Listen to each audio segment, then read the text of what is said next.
my goodness, they have the guy in jail. Yeah, for sure. Let's just believe what the FBI says. Let's just, for sure. Because that's what Charlie preached. Charlie said, believe in the institution in our government. Just believe everything they say. They're for sure telling the truth. Yeah, for sure, bro. But yeah, I don't know. Let's see. Can I join spaces on here? Should we join a space real quick? No way. Can I talk through my computer on a space? On an X space? No way. This is super interesting. We're about to find out. God. Okay, let's see if this works. Oh my gosh. Oh, Blake Neff is in here with Paramount Tactical? Ain't no freaking way, bro. Ain't no way. And that's how it's going to be for a lot of these people, I think.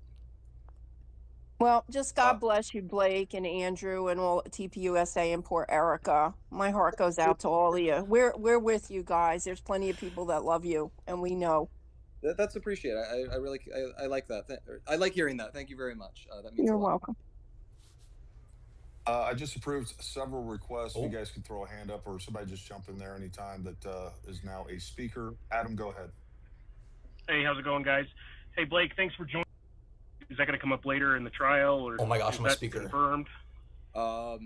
If it was prosecutors who stated that, so I assume they have ample reason to believe that. I said in the last space, I don't know who they're referring to, and if I did, I wouldn't reveal that because the people who, are committed to these theories are also committed to doxing and harassing people in insane ways. But providing general context, what I would say is there was quite a production that goes into any Charlie event by that point. I don't know what to ask. So it was almost certainly either one of our event staffers who would be setting up the tent, or it would be a volunteer from on campus. And gotcha. I'll bet dollars to donuts it's that he went there and he was like, hey, is Charlie Kirk coming here today? What time's he going to get on campus? If he was planning a shooting, the things that a would-be shooter would do. And the idea that they're twisting this into, what they're really revealing here is Tyler met with his co-conspirator inside Turning Point as part of this assassination op, and they just left that part unsaid. That's manifestly insane. And yeah, there was 2 tents there. I would wager that he was asking which tent. I'll put my hand up. That'd be my guess. It's possible, yeah. I don't know. I don't know. Yeah. But that's I assume is what it's going to be related to. He was, and then Got he goes it. again because this is what they lay out in the pre-trial, which was they said they had him 4 times in the area. The first time he arrives and he goes and he speaks to the Turning Point person. They say I'd assume that's confirming Charlie's coming, confirming the time and all of that. He goes back a second time and they describe him basically scoping out where the shooting is going to occur. He goes to that part of the building where he's going to climb over. I can't remember if they say he literally climbed on the roof or not, but they describe him going to that spot. The third time is when the shooting happens, and then the fourth time is when he allegedly returns in Orem to try to retrieve the gun. And that's like the narrative they chart out. And what I would just point out is all of this evidence forms a perfectly coherent, understandable, straightforward narrative for how a shooting would go down. And I feel like it's very revealing that instead of being able to debunk that basic narrative, they seize on these completely unhinged things. So they're claiming it's body doubles of Tyler, except that also one of these body doubles met with this specific Turning Point person who we're now going to decide is one of the co-conspirators. It's always flailing at something because they can't undercut the core evidence that was presented, which is very strong. Yeah, and I mean exactly what you're talking about. I mean, what Tyler was doing was classic pre-attack surveillance, and what you're trying to achieve with pre-attack surveillance is confirming that the vulnerability still exists and the target value still exists. So, I mean, it's literally textbook of what he was doing, if that's what he ended up doing down there. Let me see. I saw. Want to make sure. I believe it was Camille's. Camille, go ahead. Hey guys, thanks for letting me ask a question. Blake, to your point, you said that this is, standard practice for a shooting, that this is how things typically go. But what are your thoughts about them digging up the dirt where the shooting occurred? I think if you look at America today, I think it wouldn't really catch a person by surprise that America reacts very strongly to tragic and traumatic events and often desires to like blot out the physical memory of them. Okay. This is maybe something that'll set some people in this room off, but look at the Sandy Hook shooting. After the Sandy Hook shooting took place, they basically bulldozed the school and built a new one. But within how many days though? I don't know, but I imagine the reason they did that was because they're like, well, we don't want to reopen the school and have people be going in this classroom where a bunch of children were killed. And that's how America reacts. Guys, I'm gonna ask him about the exhaust in the car. Traumatic things. I could troll and stuff, but like I'm actually gonna ask him about the exhaust in the car. Trauma adverse because facility it's so like obvious. Modern American University might react to a high-profile shooting by immediately messing up the physical site. And I don't recall the exact timeline, but I suspect that's just the school made that decision. They asked the prosecutor guy about it, and he said, I learned about it when it was on the news, same time as you did. And I'll tell you, I learned about it when it was on the news, same time all of you did. Yeah, I don't think that goes to the typical flow of a murder scene, but that's just me. Thank you.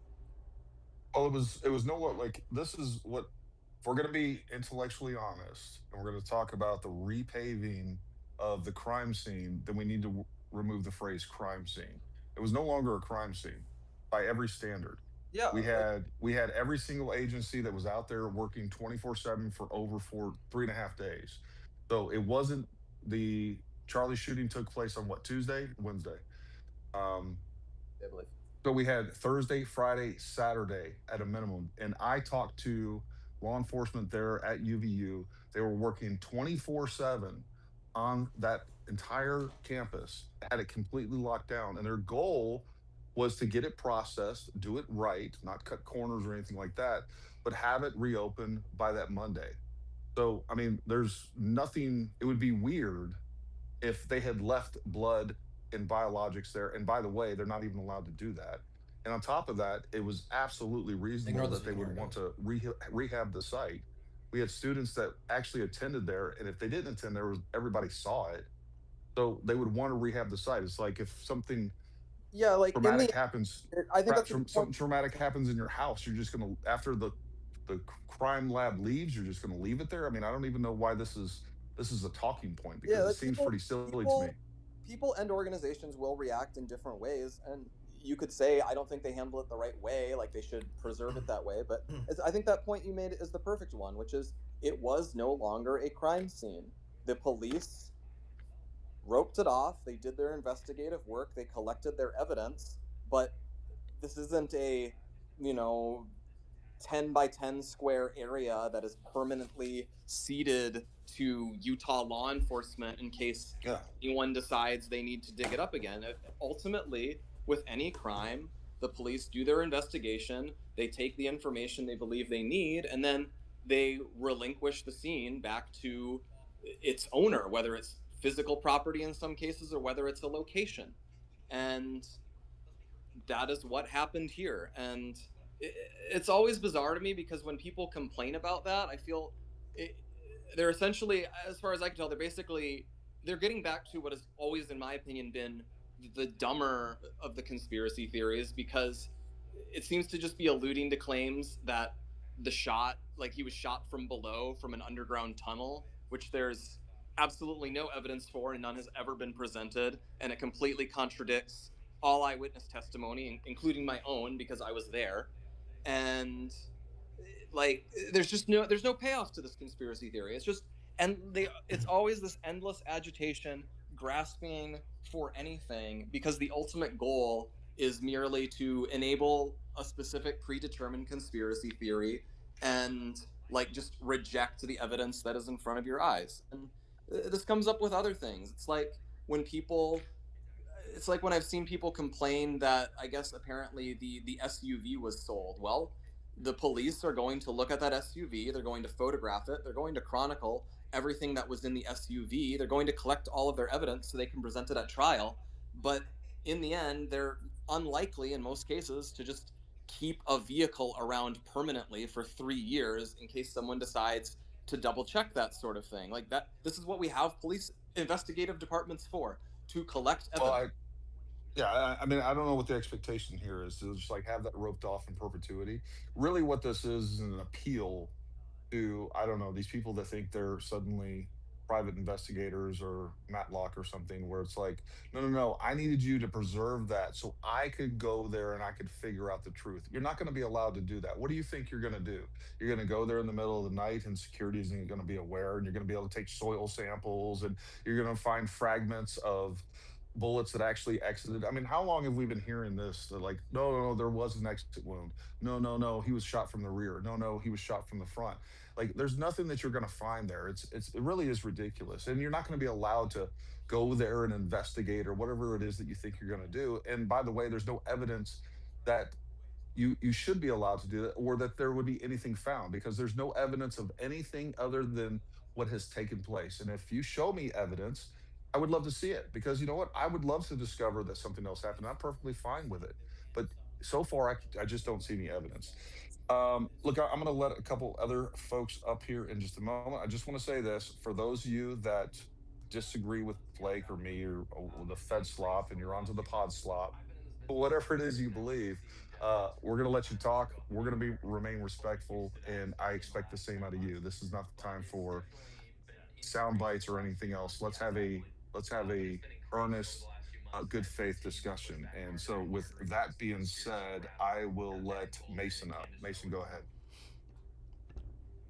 Yeah, I have a bunch of questions that I could ask, but I guess just one specific that I had in mind today was I saw this on X a couple days ago, and then Candace brought it up as well. But for Blake specifically, how do you tackle the two differences between the challengers? Because one of them you can obviously see it is a dual exhaust from the video that was shown in court, and then the official pictures from when they towed his car, it was the regular like rectangular exhaust. So you don't have to get into like, oh, this person. I'm talking strictly, can you acknowledge that those are literally two different vehicles?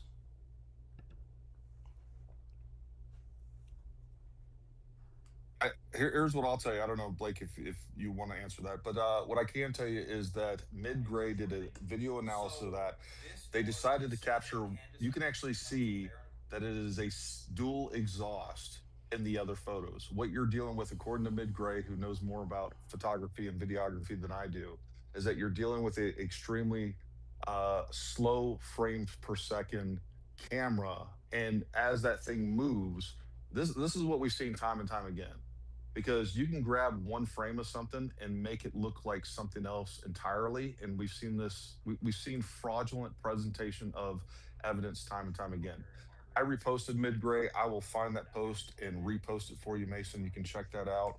I think you need to go through that and make a determination of yourself. If you believe what he's saying, I think it's pretty compelling. But that's ultimately up for you to decide. But I do think and the other part of this is, we know what the VIN number is to his vehicle. I guess the other argument would be, well, it's not his vehicle, it's a different vehicle altogether. And I think there's plenty of evidence, if you look for it, that will refute that. Is that one frame, whereas you can see in other frames it doesn't look like that. Well, That makes sense. yeah, I will definitely look into like any other guys you have that are more knowledgeable about cars and stuff for sure. I'm just saying, if we're looking with our eyeballs, you can clearly, I know it's not super clear footage on the video camera, but you can clearly see that it is a double circular cylinder exhaust. And then in the car that was towed away, it was a flatter rectangular exhaust. So you're coming to that conclusion based on the one still that's being presented as that fact. And what I'm saying is that in the exact same video, you can actually see in other frames, and this is exactly what Midgray is pointing out. You can see in other frames it doesn't look like that. And I'll try to post. I'm trying to find that right now. And because it moves further along, and he has a still from there, and it's clearly not that quad tip exhaust. Okay. That's what I'm Yeah. saying.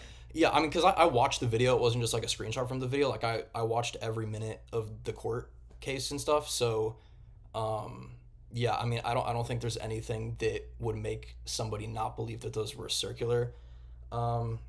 But I had another quick question for Blake about his show today, but I don't know if he wanted to chime in. But if you're gonna post those pictures, that's cool too.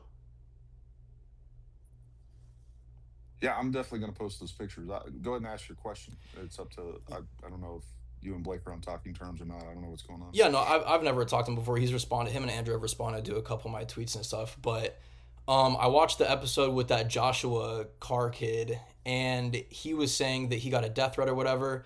And look, I've gotten death threats. I think we can say that, especially as conservatives, a lot of us have gotten death threats in person and online. Like, I'm not discrediting that. I'm not saying that, oh, you're complaining about a death threat. I'm saying that he said he got that, and the only thing he said was that somebody called his phone, said he was a police officer, was asking where he was or whatever, and then hung up abruptly. So I didn't see any threat in that, but I guess his statement on the end of that was, this is what happens when Candace Owens and Baron Coleman and all the conspiracy theorists push this crap. So, Blake, I just wanted to ask, do you think that Candace Owens and Baron Coleman and other people like them are causing death, basically, are causing people to get death threats in the world of politics?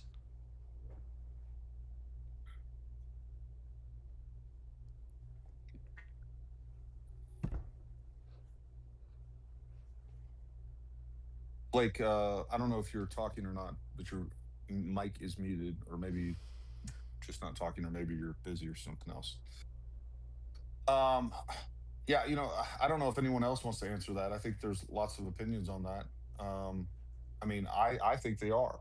I mean, I think what they're doing is inciting violence time and time again. How When so? you're telling people, well, when you're saying that Erica Kirk, for instance, is involved, well, let me ask you this. Go for it. We know that whoever you believe that killed Charlie Kirk, somebody was targeting Charlie Kirk. Do we agree on that? Yeah, the party or parties involved were targeting Charlie Kirk, correct? Sure, sure. And we also know that Charlie Kirk had thousands of death threats. That's why he had security.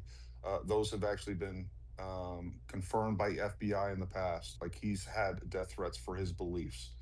And this all stems from his push against leftism, and in particularly trans activism. He's talked about this on Bill Maher. He's mentioned this to many different people. I think this is well documented. At any point I get to a point where someone disagrees, or specifically you, feel free to chime in. So Erica Kirk, through association, just by proxy, I think we could agree that would automatically, regardless of how Charlie left TPUSA and ultimately because he was killed, if she fills his shoes, she's ultimately a target too. And my God, if you want to say Israel, Israel too, fine, whatever. But the point is that she automatically comes with that. Now you add on to that people saying that she is involved in the conspiracy, the planning, and the cover up of Charlie Kirk's death. That is going to incite a lot of other people. And then on top of that, you add these allegations and disgusting accusations saying that she's involved with child sex trafficking. So, yeah, I mean, that is inciting, and with zero evidence, by the way. Nobody has a scintilla of evidence at all saying that she was involved in conspiracy to kill Charlie Kirk. None. They don't have anything. And you have zero evidence to say that she's involved in child sex trafficking. But that is the image that they're pushing forward. And that in of itself is inciting violence. And they know it. And they know what they're doing. And we see it. I mean, one guy's already been arrested for attempting to threaten her or kill her. I don't remember what the exact, he definitely made death threats toward her and was ultimately arrested. And I mean, as many people as Candace reaches and Baron Coleman reaches, and some of the things they have said, I think the conclusion is pretty clear that they've convinced their audience that Charlie Kirk was killed, his wife was involved, and that also his wife was involved in child sex trafficking. So we could isolate it just to her, but for sure, that is inciting violence. Do Right. you not agree with that? Right. I'm assuming you're talking about the guy, like the White House Correspondents' Dinner. Was that the main guy you were talking about? No. There No, was no, another guy that was, they canceled an event in, With Georgia. JD. With JD Vance? yeah. Okay. No, Yeah, that was the no. one where I think Candace, of course, like claimed the whole thing was fake, as she would, but no, it was very real. Okay, so Well, no, wait. There was a separate event where a guy was arrested. I think it was in Texas. I don't know. oh yeah, throw there that yeah, down the I'm purple pill. yeah, it was in San Antonio. I'm near Austin, so I heard about that too. Yeah. So this is my thing. Like, obviously, Charlie got death threats. We know this. We know he got death threats. We know conservatives get death threats more than the left. That's just true.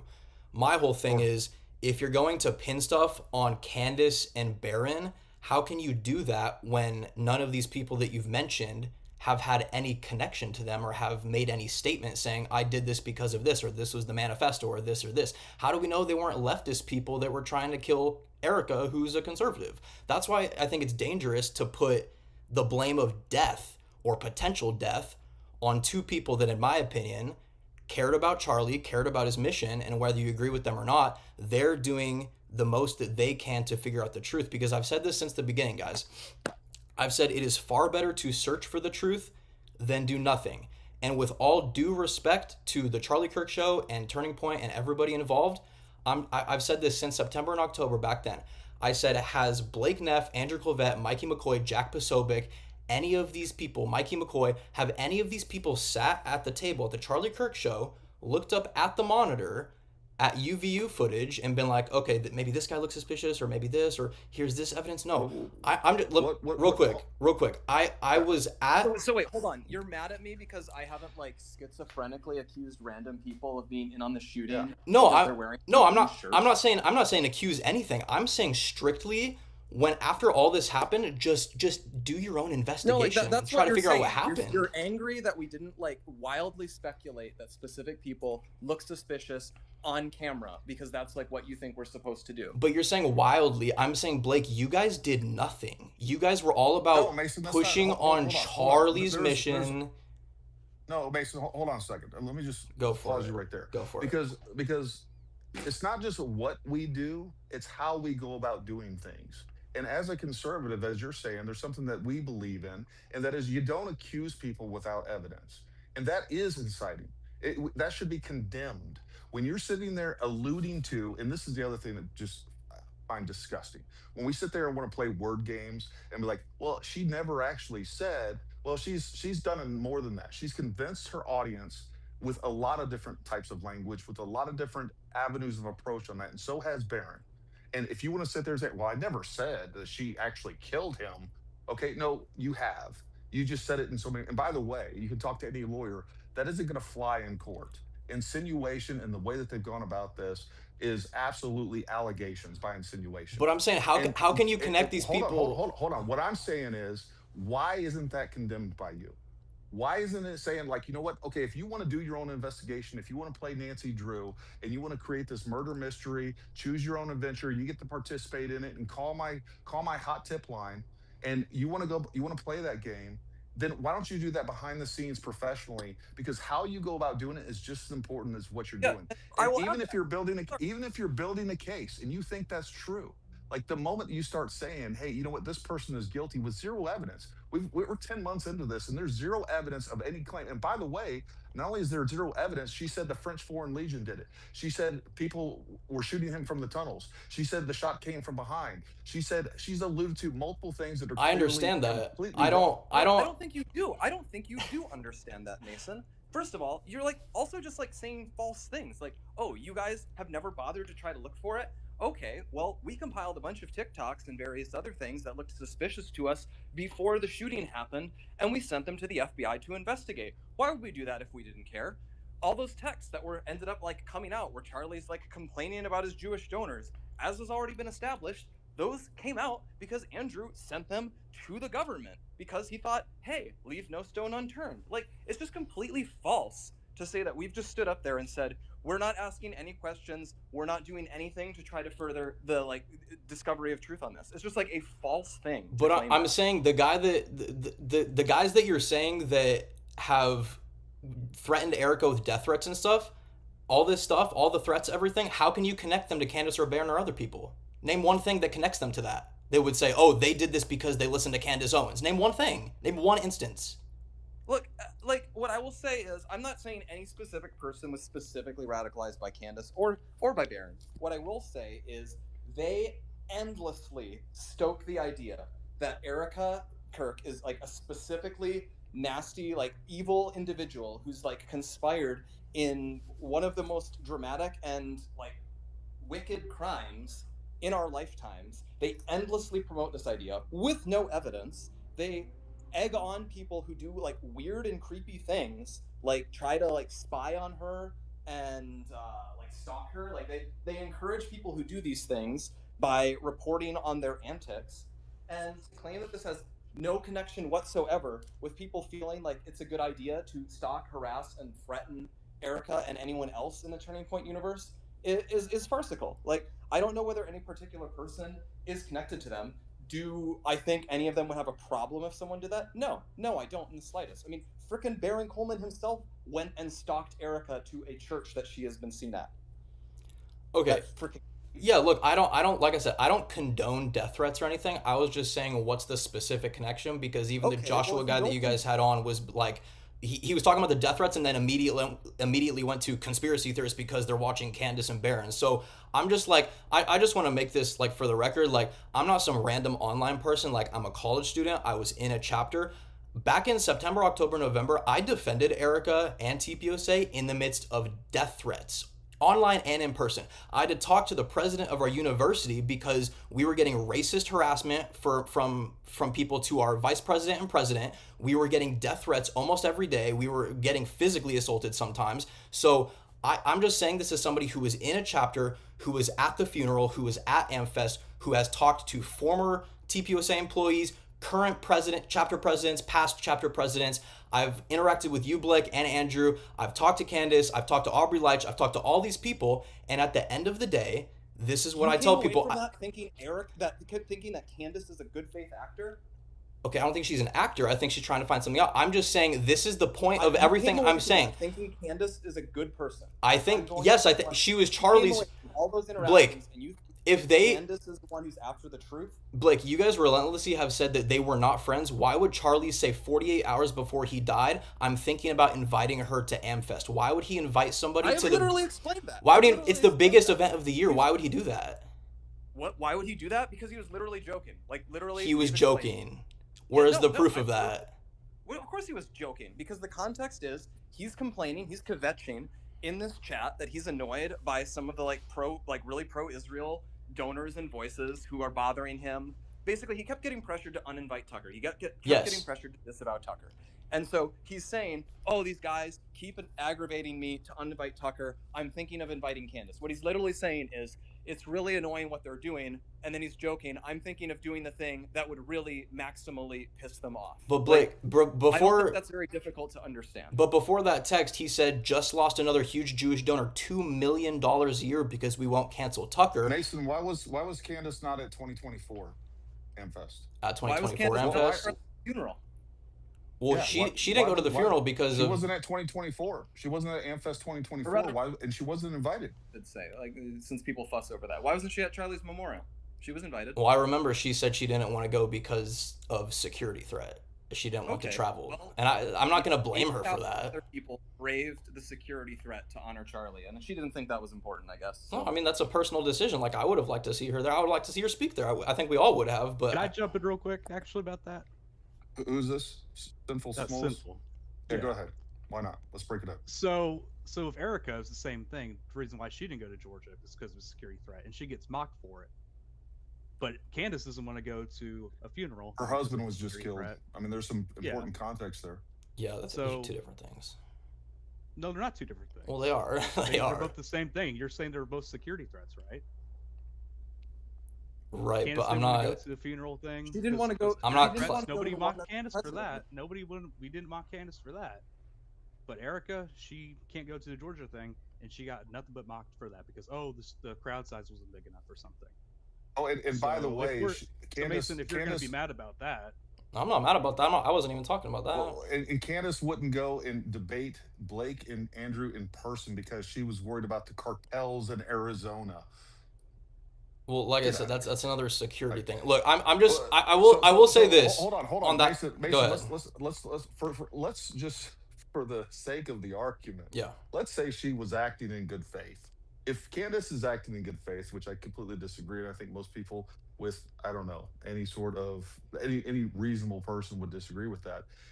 But if she was acting in good faith, then she is one of the most incompetent investigators on the face of the planet. She has gotten everything wrong. She's literally never provided a single piece of evidence to a material claim that she's made. We have no evidence of any involvement with the French. That clearly turned out to be false. We had to throw a Jew in there somewhere. That was weird.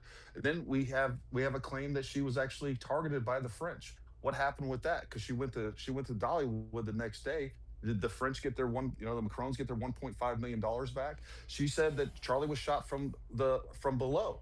That turned out to be false. We know that's not true. She said he was shot from the crowd. That turned out to be false, or at least no one's claiming that now. And now she's went with the dumbest of all the theories, that he was killed by an exploding microphone with enough force to completely decimate the microphone, as per her claims and Baron Coleman's claim. But it was and enough force to kill a man. But it wasn't enough force, which, by the way, PETN burned at over almost 4,000 degrees centigrade. That is hotter than the surface of the sun. But you want to tell me that there was no burn marks, there was no charring, there was no smoke.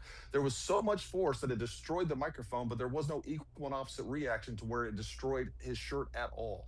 So, like, she has gotten it wrong every single time. So let's say she's acting in good faith.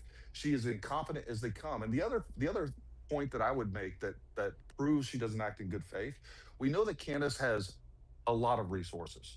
She could have multiple investigative teams. She could have multiple lawyers on this. She could have multiple forensic analysts on this. She's never done any of those things. She's not done one single good faith step to investigate this with any credibility whatsoever. And I'll leave it there. So this has been my whole thing, because I tell people this all the time. I'm a Christian. I don't think Candace is like everything she says is gospel truth. I actually disagree with some things that Candace says, regardless of people say, oh, you're Candace Cole, whatever. My whole thing is, if you're in an investigation, even if you're a literal investigator, even look at movies like the movie Prisoners with Jake Gyllenhaal, Hugh Jackman.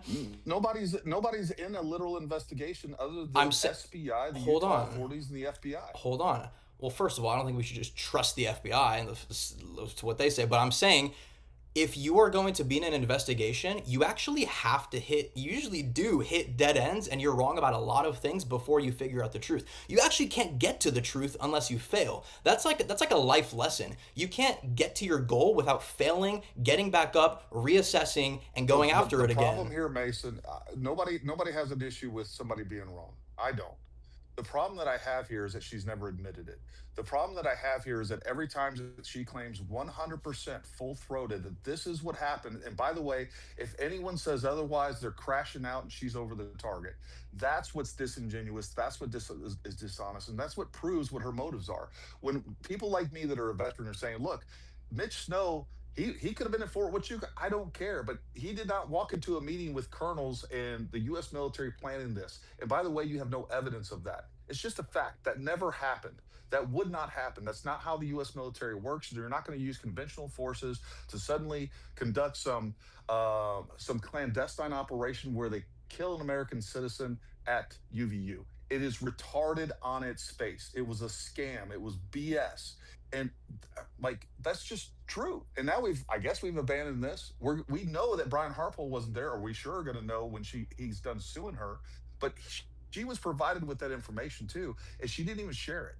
Like, every time that she's had exculpatory information or information that contradicts her current claim, she doesn't share that information, and it shows that she's a liar. To this day, she's still saying, hold on. To this day, she's still saying that you got to be Spider-Man to scale the rooftops at UVU. When in reality, you walk up a flight of stairs that are open to the public, you step over the rail, and you're on the roof. Don't you think that's a problem? Don't you think that shows a level of dishonesty that if she was held to the same standard she holds everybody else to, she would be completely discredited? Yeah, and I also note, like, as evidence of bad faith, she like often alludes to like having evidence that she's keeping in reserve for some reason, which doesn't seem like the behavior of someone who's doing an open and transparent investigation. She loves to do that with the with that Aspen event that she like fixated on and claimed was AI, where she like loves to suggest she has like actually the full leaked unedited footage of the entire event. And I don't know if she does or not, but I believe she basically claimed to have it. Well, okay, Candace, then release the whole thing. But she doesn't, because what she wants to do is engagement bait. She wants to torment people. She wants to behave in a nasty way.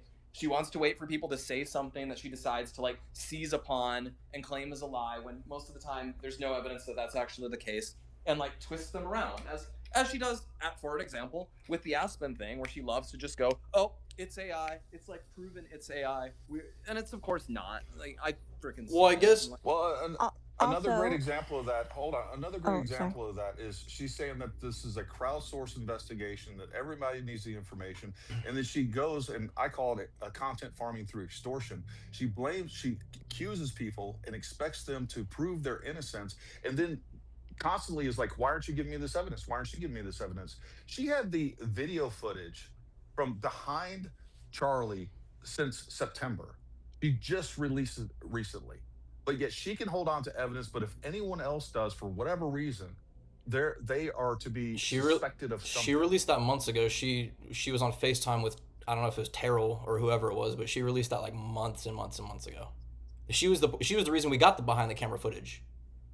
But I did But want we also just don't even know that she actually has this stuff for months and months, because right before she went on break, those SUV photos that she released, that she said that she'd been sitting on Yeah. them for 6 months, okay, that's a we different found out thing. after she went on vacation that she actually had just gotten them the night before. She only had them in her hand for a few hours before she released them to the public, because Michael Vinna, the guy who actually released them, he could not contain himself and had to immediately run to the internet and be like, I'm so amazing, guys. I gave this information to Candace, not realizing that the email that he shared with Candace Owens gave the date and the time that he sent the information to her. So she's sitting here saying she had it for 6 months, and she absolutely did not. She literally got it a few hours before. So Okay, she's a I The, liar. the don't know. fact is, she's been caught in so many lies that if you trust her, you're a moron. I mean, want it's I just a wanted to I fact. wanted to answer Go ahead. or ask a question to Blake about the video of Charlie appointing Erica, because I think this is a big thing, especially I know at Amfest when I was there, that was some of the opening audio of him saying that, and then obviously Candace and some other people were like, "Oh, release the video, release the video." So, in order to like, I don't know, give people peace of mind of that almost, you guys released a video, Blake, of super loud music in the background, no context of that conversation, and you spliced a clip of Charlie and Erica kissing in between the sentences. So I'm saying, how is that valid proof of him appointing her if it's a clip spliced between First of all, sentences? you're already like playing into I'm not the though. frame that these people like to do. They're like, where's the evidence of Charlie appointing Erica CEO? Like this was like a whole transfer of power. No, like literally what happened, and this is like what you can see in the clip as presented, and it's also as described in reporting about it in the Daily Mail and so on, is at this event, someone asked Charlie, like, what would you do if something happens to you? And like Charlie is alive at the time. That's kind of a weird question to ask. Right. And he basically is like, okay, like Erica would do a great, if something happens to me, Erica would do a great job. And he says that and he moves on. And what I will add, and what we've always said, is like, you guys fixate on this video, Candace fixates on this video, because her goal is just to hurt people and cause discord and so on. But what we've always said is our decision, I shouldn't say our, because I actually wasn't making the decision. The decision to pick Erica was not something where they went and like, okay, dig into the archives, find the most recent video, what did Charlie say? No, it was always understood that if something happened to Charlie, by far the most likely person to succeed him was Erica, because she was his wife, his closest confidant, the person who understood him best. And like, it wasn't like it was just automatically willed to her. In fact, the board, people that Charlie chose, picked Erica for that position. That is ultimately the reason that she was picked, because the board of Turning Point USA, which was a group of Charlie's closest friends going back years, chose her for that job. Now, as it happens, Charlie had been recently asked that, and he said when he had to name someone, he named Erica and said she would do a great job. And we played that audio because that's a touching tribute from Charlie to his wife, who is carrying on his mission.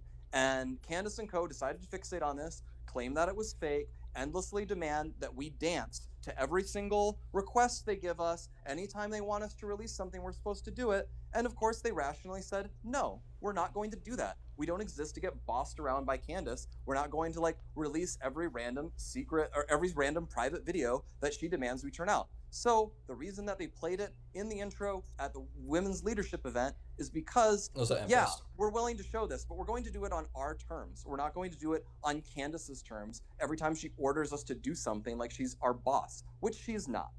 And And that's the story of that. And then, as I predicted 5 months ago, they of course claim, oh, it's all AI, it's all fake. They'll claim that for everything. I mean, Buckley Carlson is on X claiming all of the videos of Tyler at UVU are probably AI too. Like, they're gonna claim everything is Well, AI. I don't think that's that. their go-to for everything. Like I said, Blake, Well, I don't stand by everything that Candace says, and I don't stand by everything that everybody says. Like, when I heard the video that you guys posted, I didn't even see Candace's reaction to that. I was just like, okay, like I do videography, right?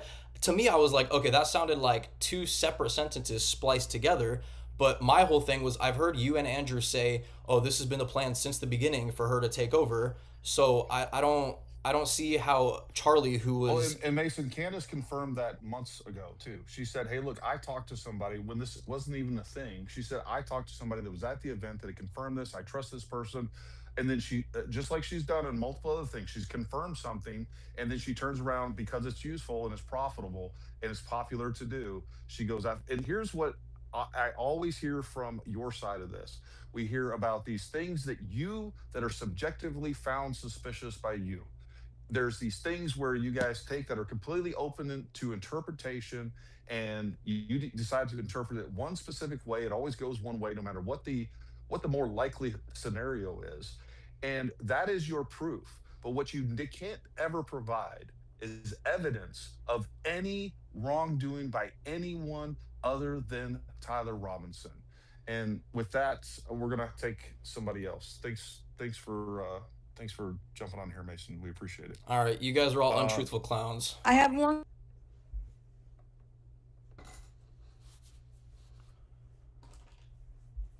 All right, guys. That was that. I mean, it's so crazy. Wow, I didn't expect that.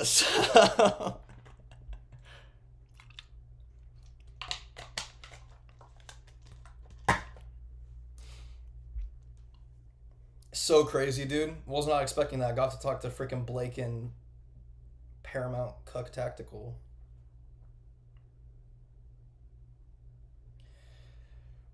That's crazy. Holy crap. I'll have to retweet that one.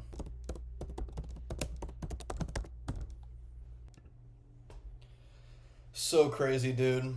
Blake was so heated too. He was like, I answered this, and you guys, oh, Candace, is she requesting this? She's not our boss. I'm just sitting there like, bro, what's wrong with you? So crazy. They don't care, though. They don't care about the past stuff you did for them. They don't care about anything. It's all Candace. Candace is evil. Candace is this. Oh, Candace lied about this. It's like, bro, I'm my own person. Like, I'm literally asking questions from myself. But, you know, clowns are clowns. Hopefully, we need definitive proof and truth after all of this. I don't care if it takes 5 years. You were great, Mason. I'm impressed. Thanks. I didn't expect them to let me... I wasn't speaking to you, Mason. Yeah, I know. I'm a great speller. Yeah, I didn't expect them to let me be a speaker, but Paramount is such a clown, dude. Oh, I should have... Oh, I guess I couldn't. I was about to ask him, but he kicked me off. I was going to ask him about the picture of Erica, her thumb over her kids. They were legends. I still don't know if that was real. Blake Neff, by this logic, how are we not to know that the deep state didn't get a hold of the information Andrew Colvett shared in order to hit like they did on JFK? Seriously, this is major. You shouldn't have said this, bud. What was he referring to? Them to the FBI to investigate. Why would we do that? We're just like saying false things. Like, oh, you guys have never bothered to try to look for it? Okay, well, we compiled a bunch of TikToks and various other things that looked suspicious to us before the shooting happened. Yes. And we sent them to the FBI to investigate. Yeah, I was gonna harp on that, but he didn't really give me a chance. They sent suspicious videos before the shooting to the FBI? So is he saying they had suspicious things and still let Charlie go up there? Is that what he's saying? Why would we do that if we didn't care? All those texts that ended up like coming out where Charlie's like complaining about his Jewish donors, as has already been established, those came out because Andrew sent them to the government because he thought, hey, leave no stone unturned. Like, it's just completely false to say that we've just stood up there and said, We're not asking any questions. We're not doing anything to try to further the discovery of truth on this. It's just like a false thing. Dude. It's just like saying false things. Like, Let's try that again. oh, you guys have never bothered to try to look for it? Okay, well, we compiled a bunch of TikToks and various other things that looked suspicious to us before the shooting happened. I wasn't even talking about that. I was talking about after it happened, and he said that? Bro. What the heck? The chronological proximity. 3 weeks before he died, we were told by a mutual that if he left the pro-Israel cause, he was going to get killed. 2 days before he left, or 2 days before he was assassinated, he said he was leaving the pro-Israel cause, and then 2 days later, he's dead. Well, right? You don't think that's significant, Blake? 2 days before he was dead, he also told me that the trannies were going to kill him. So, take your pick. What? Blake, do you know much about the SD cards that were taken by Terrell Farnsworth? Not really. Not really? I mean, like, what am I supposed to know? I'm not a technical. That hasn't come up around the coffee pot, like at the office. What? Like y'all haven't talked about it at the office. You guys literally talked about it. You and Carol to offer like moral and support. Tucker. Remember Tucker? Blake, yeah, you're you talked echoing. about it. I know who Yeah, Tucker there's too many is, people talking at once. You had a conversation with Andrew Colbert and Tucker and you about the SD card, correct? I don't remember. You were sitting there. It's recorded. Like, what was this, like, our show? You don't remember Tucker? You're sitting there with Tucker and Andrew Colbert and don't remember having this conversation? I mean, you when participated. did this conversation occur? I've had a lot of conversations. And I've had a lot of conversations too, but I remember it. You remember all of your conversations ever? Like, I remember most of them. Me to know things that you have fixated on. Okay, so let me ask you this: Do you know that Terrell Farnsworth took SD cards from the cameras at the crime scene? Yes, I know he took SD cards out of the cameras because people have flipped out about it for a year now. Okay, and then do you know what happened? So he handed them off to Phillips. Is it Goldsberry? Is that his name? Goldsberry? I got it right. He handed them off to Phillips Goldsberry behind the tent like a drug deal. Do you know why that went down like that? I don't know, because he wanted Philip to keep it. So he hands it off to him sideways, like very conspicuously. You don't think that's strange? No. Okay. And so I'm actually going to push back on this. Like, you guys ask these bizarre questions, like, why don't I know who the driver of the car is? Why? I asked you what you knew. Give an SD card to a different employee of his company.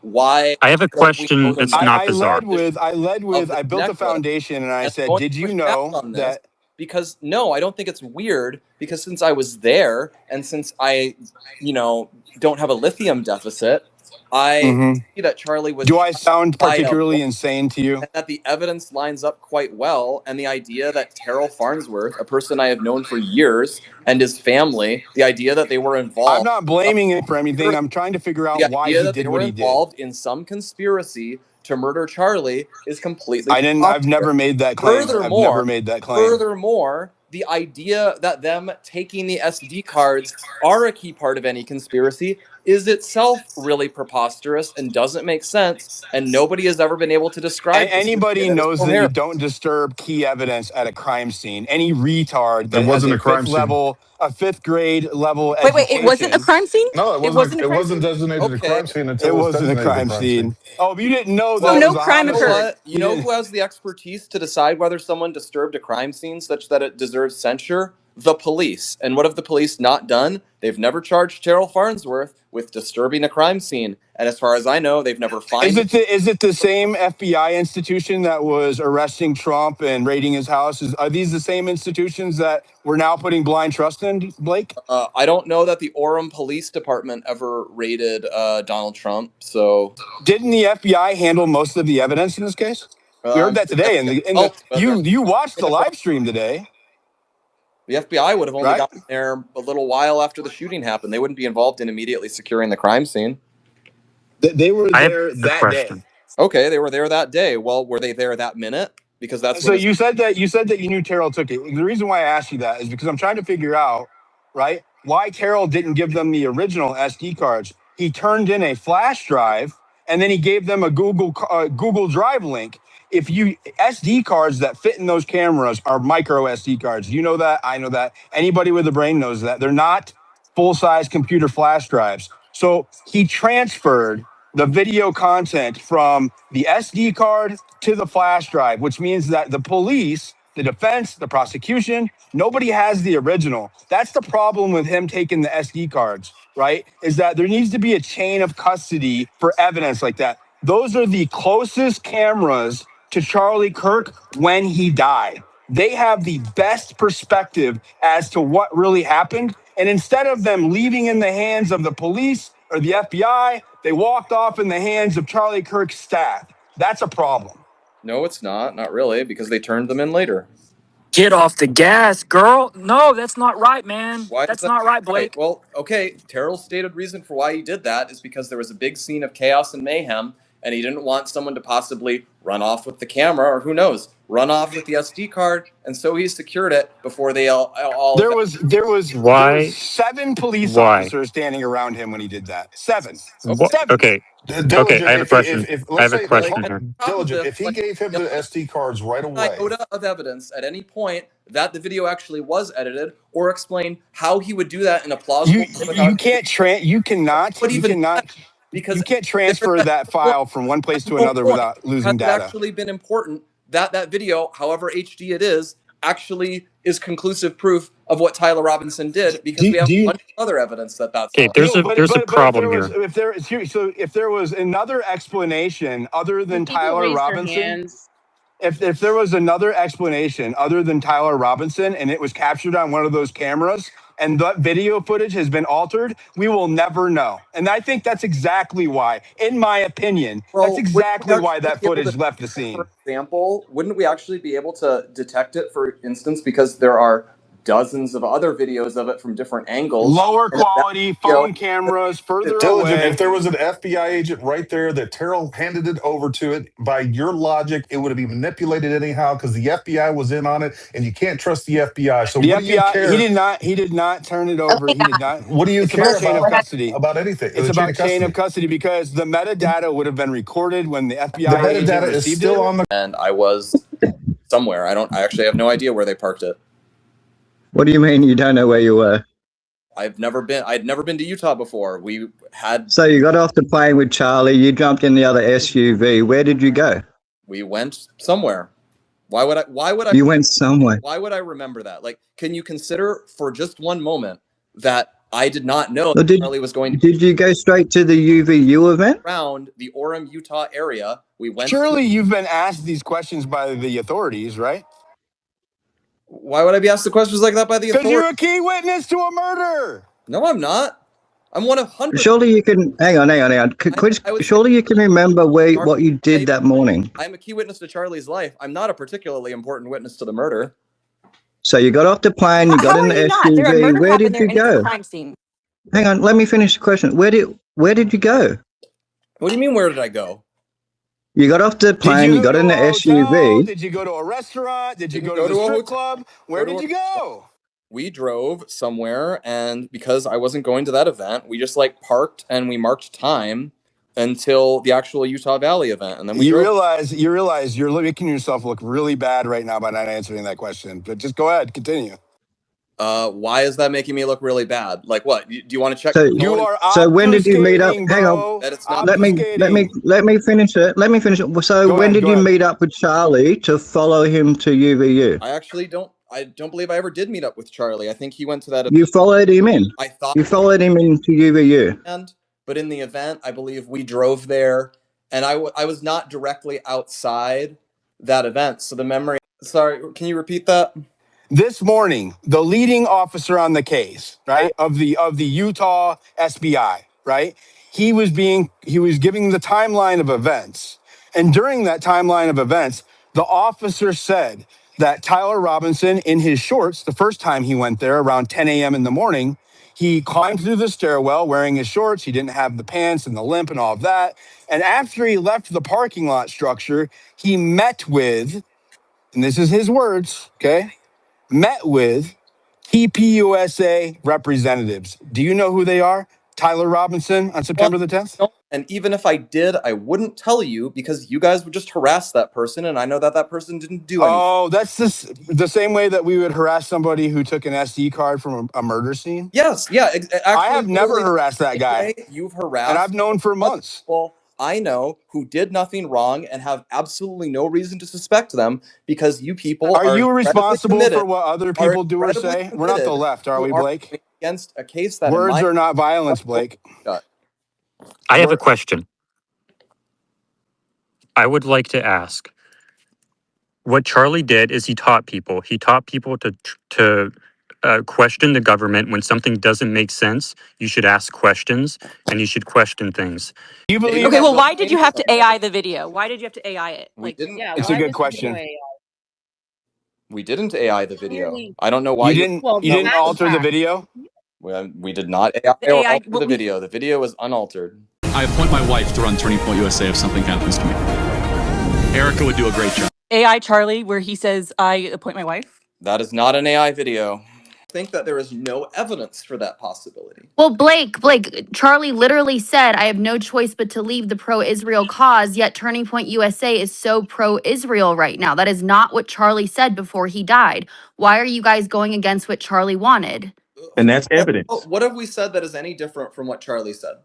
Virtually you guys are everything that clearly came out of your very mouth. pro-Israel right now. Very, very pro-Israel. I don't think anyone can say that that's not true. What have we done in the last 8 months that is, in your opinion, pro-Israel in a way that is not compatible with something Charlie himself said or did? A ton of these people trash Charlie right up to the point of his death. And then I'm sick of people who are trafficking in lies and presenting themselves as his best friend when they hate his organization, hate his wife, hate the people around him, hate what he fought for, hate the Jews. If you are going to assume that everything is the freaking Jews, when Charlie was with us, he was not afraid of the Jews. He was afraid of purple-haired jihadists that wanted him dead. He was afraid of trannies. There is a rise of, I just think, some disgusting stuff online. That there's this like dark Jew hate out there. And you see it and I see it. I hate it. It's not good. Yeah. And everyone in this audience, guys, don't get yourself involved in that. I'm telling you, it will rot your brain. It's bad for your soul. It's bad. It's evil. I think it's demonic. We also agree this Jew hate stuff has no place in public discourse, period. End of story. And I don't like it. It's disgusting.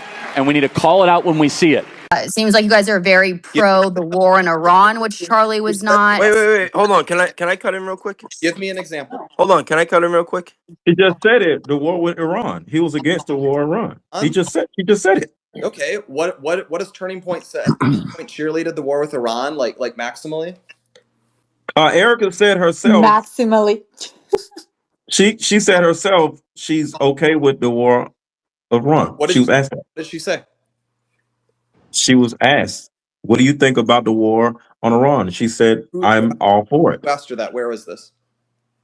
There was a recording of her saying that at a school.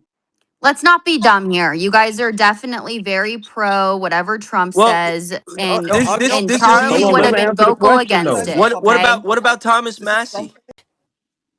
Is it the same model? Is it the same type of rifle? I don't know exactly what kind of rifle it is. All I know is that the arresting officer was carrying it with the strap wrapped around his arm, and it had an evidence tag on it. No one from TPUSA has mentioned that once. Why would we mention it? Wow. Okay, Blake, George Zinn. They prefer Rubio, so it's all a proxy war for 2028, right? And they want to. I just want to say this. I don't think Andrew, Blake, any of these Turning Point people, they don't realize it for some reason. We don't give a flying F what they think about any other political issue other than September 10th. They've lied, they've covered stuff up, they've demonized and smeared people like Candace Barron, etc. We don't care what they think. You want to talk about the border, you want to talk about other elected officials, you want to talk about the economy, you want to talk about culture and pop culture and movies and stuff and sports and stuff.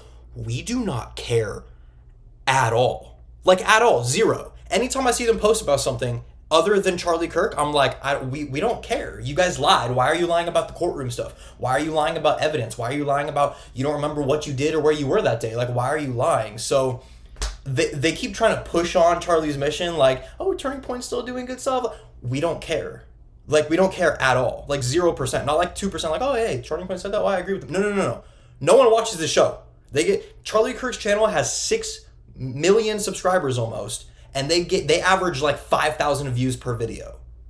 It's the same show. It's the same channel. So it disgusts me, honestly, because it's so deceptive. They're like, oh, we have Christian, masculine, conservative values, and we're pushing on Trump. No. We don't care. You're lying. You're lying about so many things, and we think you're evil. So why would we care what you think about the freaking economy or a movie that comes out or freaking Sophie Cunningham in the WNBA? We don't care, guys. You guys are losers. Nobody likes you guys. Do you know how many people I've met within Turning Point, outside of Turning Point, just regular people that have said, dude, I love Candace. Like, her episode was crazy, or like, I love her so much. Her and Charlie were so good friends. So many people. You know how many people I've talked to? I know a lot of people, especially in the political world now, that have said, dude, did you see the Charlie Kirk Show the other night? Oh my gosh, dude, I love Blake and Andrew. Like, they're so cool. Like, they're so entertaining. Like, they're so fun. No. I've never heard anything remotely close to that. And not even that, I haven't heard anything like neutral, like, I don't know. No, I've heard negative because everyone knows they're lying losers that aren't entertaining, that aren't funny, that aren't truthful. So why would we care what they think about any other political issue when they've lied about the assassination of Charlie Kirk? It makes no sense, and it actually pisses me off. And it's one of the reasons why I think he had foreknowledge, Erica had foreknowledge, and a bunch of other people had foreknowledge, because the amount of suspicious things that happened on that day is actually uncanny. I don't use that word very often because it's like it's a niche word, but it's uncanny how many suspicious, weird things happened that day that literally make no sense at all. Evil will be exposed. Dead ass. Evil will be exposed because these people are satanic and they're demonic and they're deceitful above all things, and they use the Christian faith to justify that. It is a deception of the Christian faith, and I will not stand for it. Jesus is king, these people are freaking evil. That's what I got.